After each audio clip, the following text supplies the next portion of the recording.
It's Friday. Do you know where your bass player is? Of course you do. He's waiting for your guitar player to pick him up.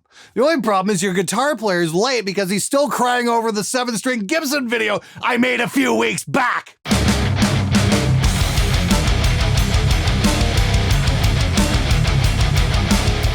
Oh man, you know, last week we did that video on the whole Axe Effects cult thing and how I dared disturb the doctrine and call into question certain things, and that really upset a whole bunch of people. And, you know, I thought the Axe Effects crowd was a bunch of basically religious fanatics at this point, but wow! I don't know what's worse, the Axe Effects guys or the Gibson fans. I swear, they're just as bad, if not worse. Please, whatever you do, don't plug your Gibson into an Axe Effects, or we're going to have some kind of religious cult Armageddon on our hands. Anyway, yeah, for those of you guys who didn't watch it, a couple weeks ago, I did a video on a 7-string Gibson SG. I thought it was kind of a cool concept. A friend of the show, Oscar Garcia, wrote me and said, hey, can I come down and let's do an episode on this thing? I put a lot of work into this. I think it'd be really cool. And I'm like, hey, you know what? Let's check it out. 7-string SG sounds cool. Let's take a look. Let's see what happens.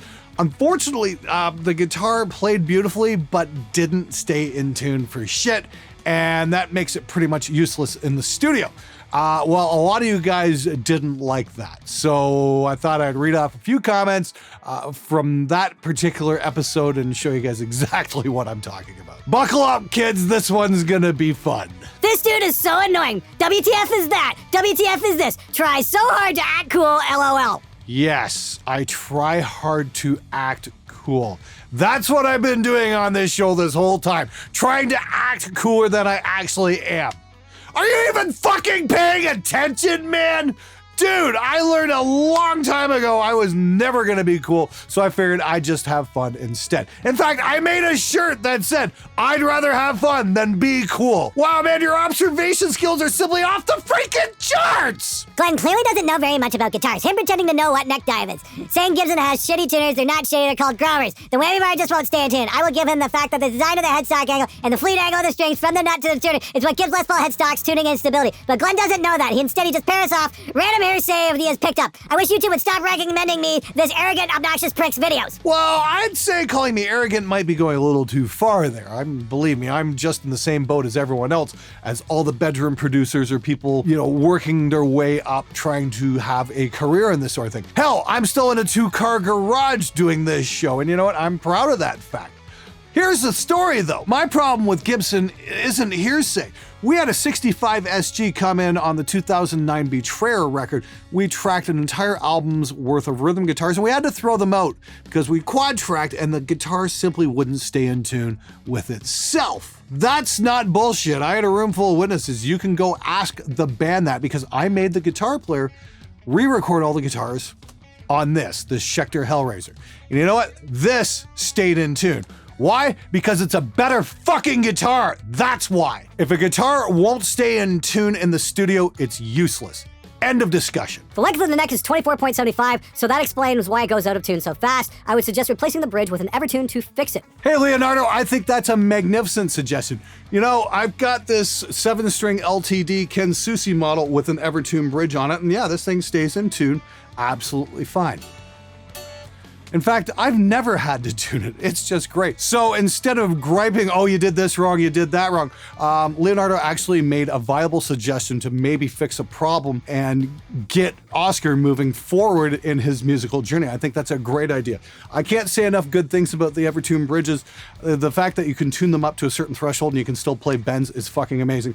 But you can also turn the tuners down for like heavy rhythm tracking, that sort of thing, and you're gonna have dead nuts tuning every single time. It's a fantastic invention, and I think that's a wonderful solution. Thanks so much, man. Lol, come on my show and smile at the camera while I expound at length about how your $5,000 guitar is a piece of shit, then get you to play a $400 guitar that sounds better and is higher quality. What do you expect me to do? Sit there with a guitar that won't stay in tune and recommend it to you guys? Have you even watched this show? I don't care if it costs $5,000 or $50. The difference is, will it work in a studio? That's all I give a shit about. That's the deciding factor. In this case, it wouldn't stay in tune, so I'm not gonna sit there and say good things about it.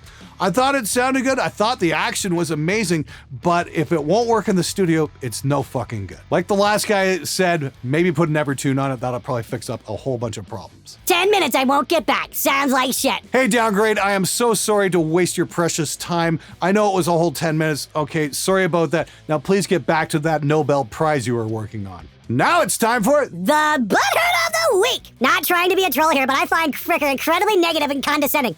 All his videos are basically about how stupid everyone else is. This video is a perfect example. In another video, he had a guy on to demo his guitar that he'd spent a lot of money on, and he spent a whole video trashing it to the poor guy's face. I'd never hire him to record my music. He'd just be waiting for me to do or say something dumb so he could rant about it on YouTube. Not interested. Hey, man, I don't think I'd actually want you in the studio. I'd like to bring in musicians who can respond to constructive criticism and push forward and push past their limits, not fold like a little crybaby. You know, I've got tons of respect for Oscar. The video didn't really go as he had planned, but I think it was important that we found that fatal flaw with that guitar and were able to identify it, and hopefully he can fix it and he can move forward. That's what's important about things, not stroking his ego. Glenn has been recording metal for 20 plus years and didn't know all SGs have neck dive. You are absolutely correct. I didn't know about the neck dive issue. Learn something new every day. That's what I say. It'd be an idiot if I sat here and pretended like I knew everything there was to know about SGs. Honestly, in 20 years of recording, I think I've had 2 of them come in. One was an actual Gibson. The other was an Epiphone. Strangely enough, we didn't have a lot of tuning issues with the Epiphone. I've always wondered what you meant by a guitar not staying in tune in the studio. Like, yeah, if you're playing guitar hard for hours at the time for tracking, sure, the tuning will wander a little. But seeing this where it's out of tune in one take, I finally understand what you mean. Unfortunately, this is a real problem. It's not just with tuning either. Guys would come in, they're really proud of the guitars they spent a lot of money on, then you find out there was a problem with the electronics or the tuning, or most often, and this is the part I really can't stand, is the intonation. Oh, I had the guitar set up. Did you tell your tech that you were drop tuning? Well, no. Then I have to sit there and fix that shit. We burn up studio time and the band's money chasing down bullshit that should have already been fixed well before they ever came into the studio. So a little studio hack, guys, if you are going in and paying by the hour to record, make sure your guitar is intonated to the tuning that you will be using. Otherwise, it's going to wind up costing you a lot more money than you thought it was going to. SG neck dive cure. Duct tape a 1 pound ankle weight to the bottom of your strap near the pin. Easy. Well, I suppose there is that. Or I don't know, you can maybe just go get an LTD or an ESP or something like that. Maybe that doesn't have the neck dive. You seem like a sad, sad man. I'm sorry for you. Take some lessons from that dude on how to be a functional human being. Wow, man. That really hurts. Right here. Oh, wow. I think I can take it. Yes, I'm a horrible human being for pointing out that an expensive guitar won't stay in tune. Yes, fuck me. Hey, Glenn, or anyone else may know, when did Gibsons really start to decline in quality? From the small amount of research I've done, it seems like you'd be better off with an LTD equivalent. Now, I am not the expert here. I'm going to leave that one up to you guys. I mean, I remember playing some Les Pauls that were made in the 70s that were just absolutely fucking brilliant. You guys tell me when you think the Gibson quality started to taper off a little bit.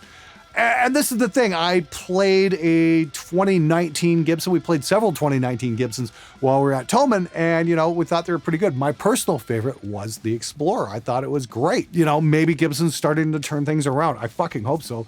Anyway, I really do think I should go out and get a Gibson and put it on Fero's Gear Reviews, go buy something new from Guitar Center, and just give it an honest evaluation, see what is really going on. I think you guys deserve that. That white SG that we did a couple weeks back, that was not a 2019 Gibson. That was like a 2016 or 2017, something like that. Obviously, it had some issues. I know there were a lot of quality control issues going on at that time, as well as Gibson was going through a bit of a rough patch with treating their employees like dog shit and just piss poor management decisions from way high up. So hopefully they get their shit together. It'd be a real shame to see this brand take a total nosedive. Hopefully they can get it together. That guitar is a massive insult to 7-strings and SGs. There we go. Offended another religious fanatic. 7-string SG? Disgraceful. Wow, they're just not stopping with this bullshit, are they? $2,500 guitar plus $2,000 mods. Geez, you can have a SG built custom for you, that money, and it will stay in tune, but not by Gibson, of course. That's very true, but unfortunately, some people absolutely positively have to have that Gibson badge on their headstock or it's not good enough. Some people have equated that badge with quality, and as we've come to learn on this show, the two are not necessarily mutually inclusive, and that's unfortunate. Glenn, where do you find locking tuners for a 7-string? Everywhere I've looked, I only find 6-string ones. I put a set of Graphtec locking tuners on my 7-string Legator, and they're absolutely awesome. I talked to the guys there. What you do is you get the set for the first 6, and then you just get another number 6. I use the ratio tuners so everything turns at the same rate, and they are absolutely fucking spectacular. Can't say enough good things about them.